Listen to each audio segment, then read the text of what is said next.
Merry Christmas, everybody. Happy holidays. We are just thrilled to have all of you here.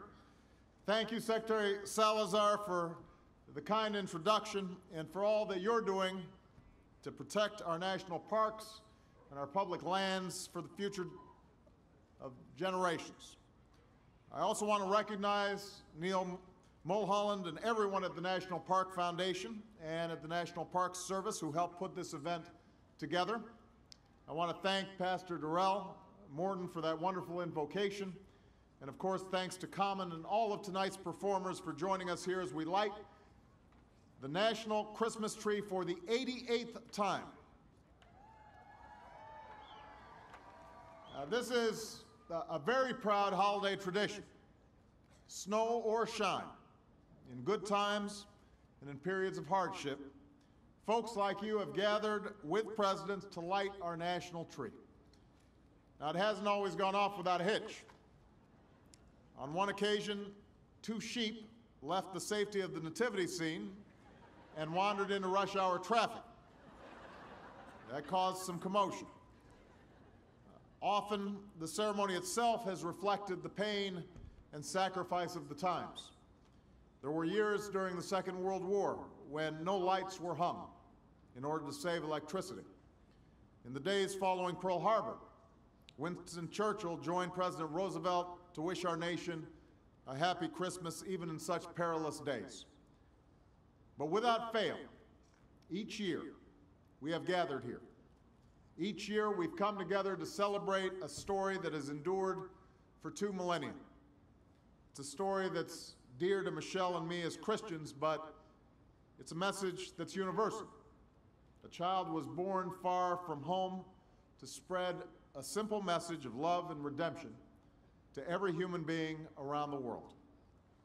It's a message that says no matter who we are or where we are from, no matter the pain we endure or the wrongs we face, we are called to love one another as brothers and as sisters. And so during a time in which we try our hardest to live with a spirit of charity and goodwill, we remember our brothers and sisters who have lost a job or are struggling to make ends meet. We pray for the men and women in uniform serving in Afghanistan and Iraq and in faraway places who can't be home this holiday season. And we thank their families who will mark this Christmas with an empty seat at the dinner table. On behalf of Malia, Sasha, Michelle, Marion, who's our grandmother-in-chief, and Bo, don't forget Bo, I wish all of you a Merry Christmas and a blessed holiday season. And now I'm going to invite the entire Obama crew up here to help me light this Christmas tree.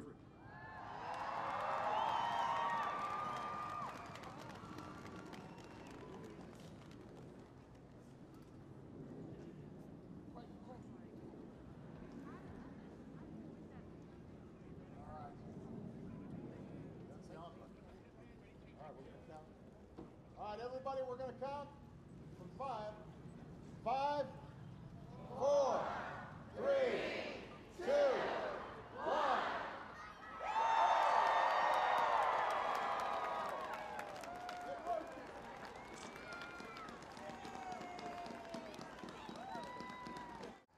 Here with the holiday classic, please welcome the incomparable First Lady Michelle Obama. All right, you guys, you ready for this story? Yes. All right, here we go. 'Twas the night before Christmas, when all through the house not a creature was stirring, not even a mouse. The stockings were hung by the chimney with care, in hopes that St. Nicholas soon would be there. When out on the lawn there rose such a oh, I skipped a page. Wait.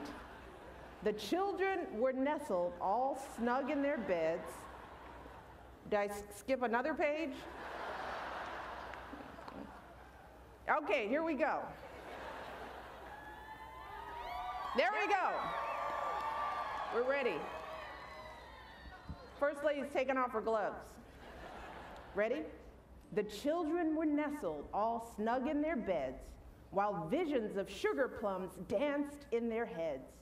And Mama in her kerchief, and I in my cap, had just settled down for a long winter's nap. When out on the lawn there arose such a clatter, I sprang from the bed to see what was the matter. Away to the window I flew like a flash, tore open the shutters and threw up the sash. The moon on the breast of the new fallen snow gave the luster of midday to objects below, when what to my wondering eyes should appear but a miniature sleigh and 8 tiny reindeer. With a little old driver so lively and quick, I knew in a moment it must be Saint Nick. More rapid than eagles, his coursers they came, and he whistled and shouted and called them by name. Now Dasher, now Dancer, now Prancer and Vixen, on Comet, on Cupid, on Donder and Blitzen. To the top of the porch, to the top of the wall, now dash away, dash away, dash away all. As dry leaves that before the wild hurricane fly when they meet with an obstacle mount to the sky, so up to the housetop the coursers they flew with the sleigh full of toys, and St. Nicholas too. And then in a twinkling I heard on the roof the prancing and pawing of each little hoof. As I drew in my head and was turning around down the chimney, St. Nicholas came with a bound. He was dressed all in fur from his head to his foot, and his clothes were all tarnished with ashes and soot. A bundle of toys he had flung on his back, and he looked like a peddler just opening his pack. His eyes, how they twinkled, his dimples how merry. His cheeks were like roses, his nose like a cherry. His droll little mouth was drawn up like a bow, and the beard of his chin was as white as the snow. The stump of a pipe he held tight in his teeth, and the smoke, it encircled his head like a wreath. He had a broad face and a little round belly that shook when he laughed like a bowl full of jelly. He was chubby and plump, a right jolly old elf, and I laughed when I saw him in spite of myself. A wink of his eye and a twist of his head soon gave me to know I had nothing to dread. He spoke not a word, but went straight to his work and filled all the stockings, then turned with a jerk. And laying his finger aside of his nose and giving a nod, up the chimney he rose. He sprang to his sleigh, to his team gave a whistle, and away they all flew like the down of a thistle. But I heard him exclaim, ere he drove out of sight, "Happy Christmas to all, and to all a good night." That's it, right? Yes, yes, that's exactly how I remember it. Oh, listen. Who is that? Do you hear that? I think I hear Santa. Hello. Oh, I hope you don't mind. I was just keeping your seat warm. Thank you, Santa. But it gave us a chance to go over your Christmas list. And I have it on good authority that you've been nice this year. But that was a wonderful reading, wasn't that wonderful? Yes! You know, there's only one part of that story I don't like so much. I never thought my belly shook like a bowl full of jelly. I always thought this suit made me look rather slim, yes? No? Oh, but what a wonderful reading! Wonderful, wonderful! Yes! It's wonderful! It's a wonderful season! Oh, you know what? I think I feel a song coming on! Yes? What do you say?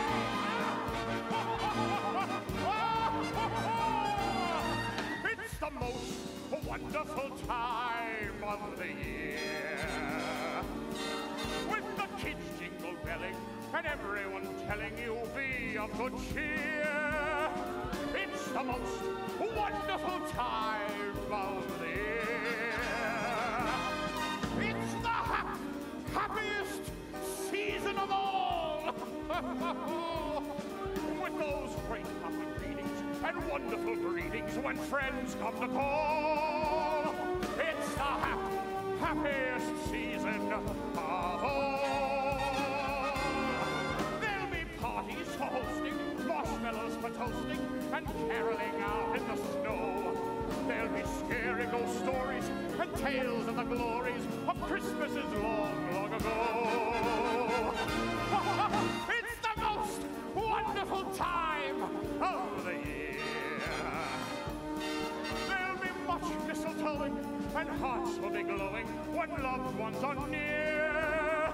It's the most wonderful time of the year. Wonderful! Yes! Hello, everyone! Hello there! Yes, oh, good to see you! I'll be back in a few weeks! Oh, yes! Hello over there!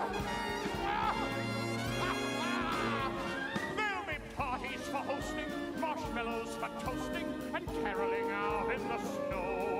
There'll be scary ghost stories and tales of the glories of Christmases long, long ago.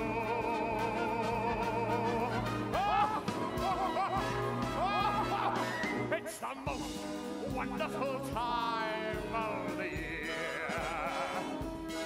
There'll be much mistletoeing and hearts will be glowing when loved ones are near. It's the most wonderful time. It's the most wonderful time.